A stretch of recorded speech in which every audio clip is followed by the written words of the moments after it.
Hello. Today let's talk about and show you how to use the pedestrian mode. The pedestrian mode is a mode that the engine will accelerate your car, your pedelec to 5 km/h approximately to gain your comfort while you have to go to go a hill up or climb a hill with your pedelec. That's cool, huh?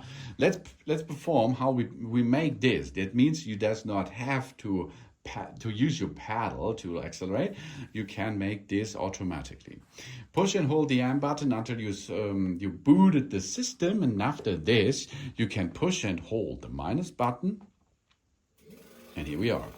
We now accelerate here up to 6 km/h to support you while you are walking. Let it go and it will stop. Make that job. Of course, you can use the gas lever, and in this case you switch to gear 1 and then the gas lever, push it, and you see that's 15 km/h. Switch to gate 2, this is then 20 km/h. This is for the runners out there. And number 3 is awesome 25 km/h. Okay, so you can use the pedestrian mode with the minus button. Okay, that's enough for you. I think so. Minus until you switch off the device. Thanks for watching. Please subscribe me and give me a positive feedback, and I hope to see you again on my channel soon.